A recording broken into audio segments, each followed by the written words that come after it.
Good morning, everyone. Myself Jyoti Prasad from RMD Engineering College, EC Department. So today I am going to discuss about digital communication, binary phase shift keying. So the binary phase shift keying is one of the digital modulation techniques. So PSK is nothing but phase shift keying, where the phase angle alone will be varied and the remaining two factors called amplitude and frequency we will keep it as remains constant. The only free phase will change. So if I take binary PSK, one represented and the binary 1 and the binary 0 will be differed by 180 degrees. So they will be differed by 180 degrees, so two different voltages. So the reason BPSK is called, this is the reason BPSK we will call as biphase are two binary. So, or also we are going to call it as phase reversal keying. Phase reversal keying. So, if you see, if you want to know about phase shift keying, what is the basic concept? See, the first waveform shown here is a binary waveform. So, which is a binary waveform, polar waveform. One is represented with a high value, zero is represented as a low value. This is a binary data. The carrier signal is a high frequency carrier. This is a high frequency carrier. We are doing binary phase shift keying, so the carrier will be modulated such a way that where one is there, the waveform will come as it is. Where 1 to 0 transmission is there, the phase shift of 180 degrees will occur. So it was ended here. So again it will start from here. So which is 0 here, 180 degrees phase shift. So again it will come as it is with respect to the uh, carrier signal. Again when 0 to 1 transmission is there, then the 180 degree phase shift will occur. Here, whenever binary 1 occurs, here the carrier signal will come as it is transmitted. If other binary 1 continues, so on. Whenever the next change from binary 1 to 0, their phase shift occur. So it so on continues. So this is called as binary phase shift keying basically. So we will see about in detail why we are calling as coherent binary PSK. We have two types of receivers: coherent receiver, non-coherent receiver. Coherent receiver means if the transmitter whatever the sent is known by receiver, that means receiver have an idea what the transmitter sent. That means both are in synchronization, transmitter receiver both are in sync, then we will call it as coherent binary PSK.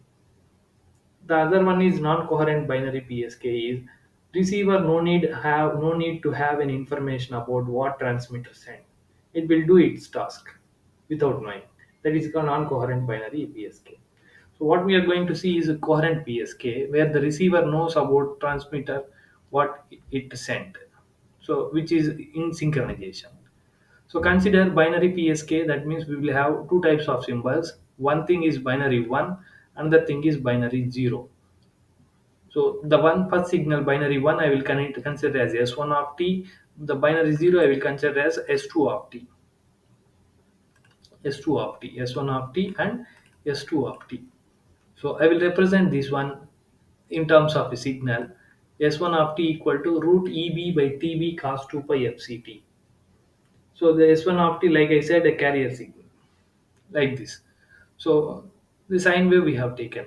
The bit duration EB is nothing but bit duration. A binary 1 or binary 0, the duration, bit duration, for the particular bit, the energy in that particular bit is called EB.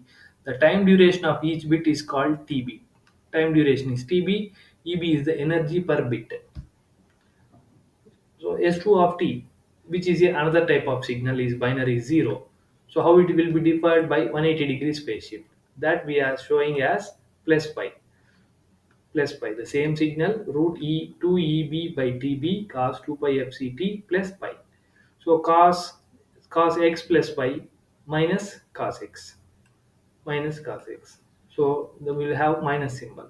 So it is minus root EB by TB cos 2 pi FCT. This one is plus, differed by sine. So the next step what we need to do is we need to know how many orthonormal functions, orthonormal basis functions. If we see the first one and the second one, if we see the first one and the second one, So both having common orthonormal basis function, more or less same. So we will have only one orthonormal function is enough. So that function I will write as phi of t or phi 1 of t. So which is root 2 by t by root 2 by tb cos 2 pi f ct. So we know that if I want to convert this one into S1 of t, whatever the given binary values, binary 1 and 0, if I want to convert this one into a signal S1 of t, so I should multiply with the energy of the bit should be multiplied with the orthonormal basis function. So root EB into phi 1 of t. Or else, see here, so here root EB is a constant term. The remaining thing we will call it as phi 1 of t. So S2 of t is nothing but root EB into phi 1 of t, orthonormal basis function. And we'll have minus here. So in this way, we are representing minus one binary 1 and binary 0 as S1 of t and S2 of t. So we will have a doubt that what dimension of signal space will be there. So these two message, this one we will anyway will convert into message by message points S1, S2. So we will convert, how we will convert we will see in the next slide, in the coming slide. Before going to that, we need to know how what is the dimension of the signal space. Signal space is a n-dimensional Euclidean space where we represent the message points. That space is called a signal space. So how what is the dimension? So the value of j or the order of orthonormal basis function. Orthonormal basis function is called. So how many basis function? That is the dimension of the graph. How many basis function? One basis function. So one dimensional signal space will come. So we have two message points. How to find out signal coordinates, message points?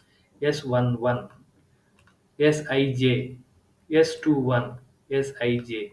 So S equal to 1, I mean I equal to 1, I equal to 2. J is 1 only. J, how many normal orthonormal functions? Only 1. So the second element is 1. Only the first element is refers for I. So I refers for number of message points. How many number of message points we have?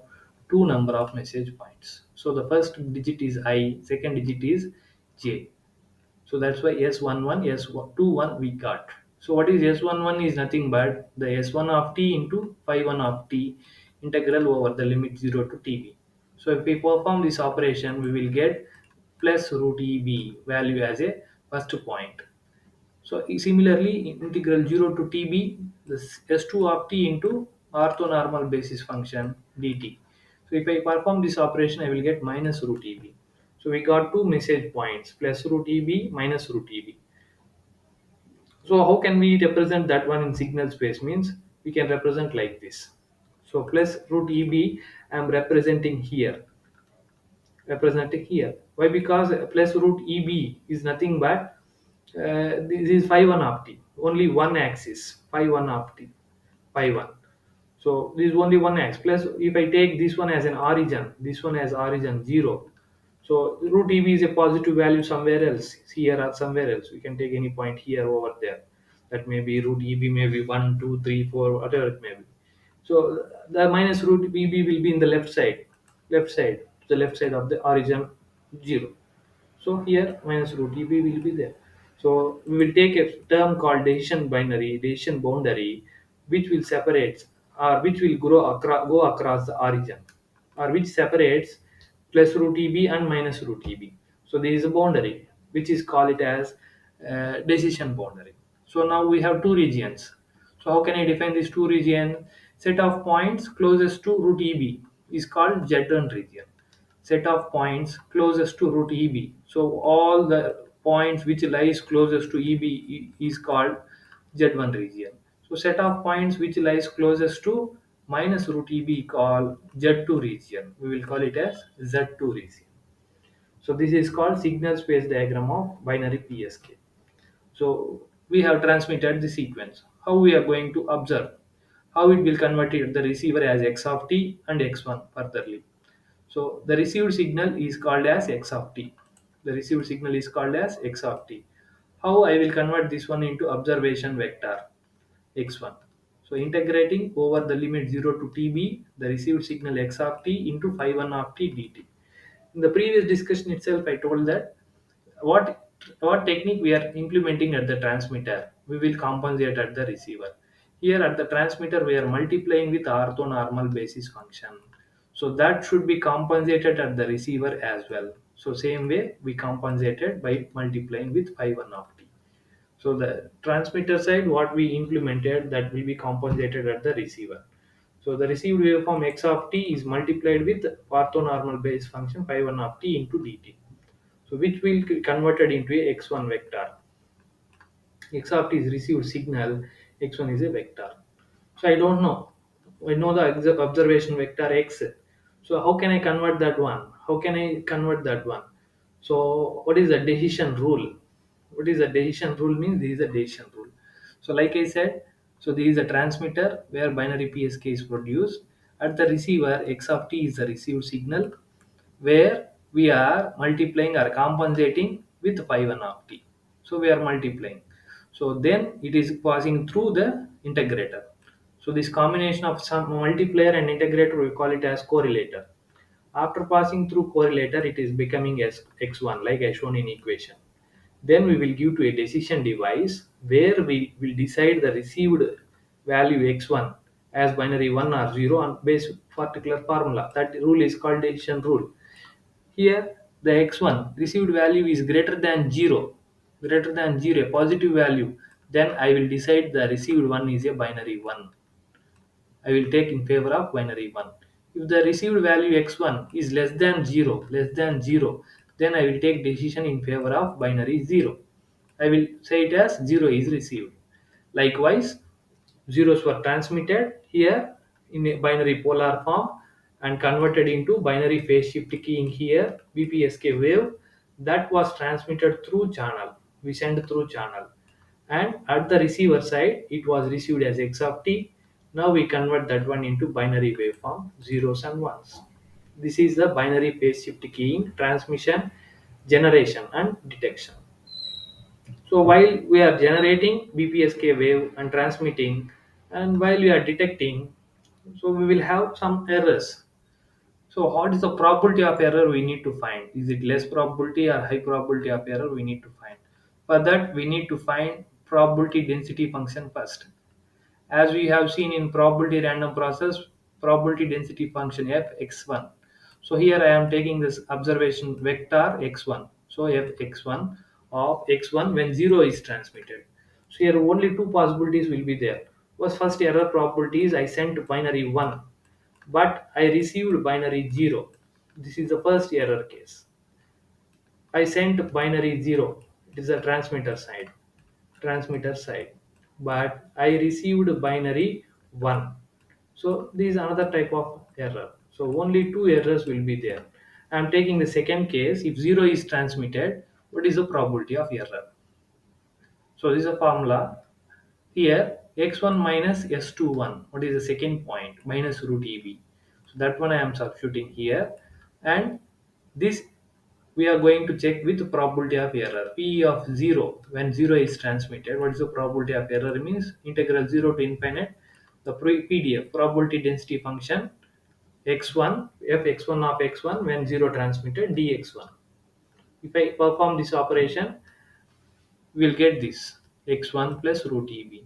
So in order to simplify in a simple manner, I am converting or assuming this one as z, x1 plus root eb as z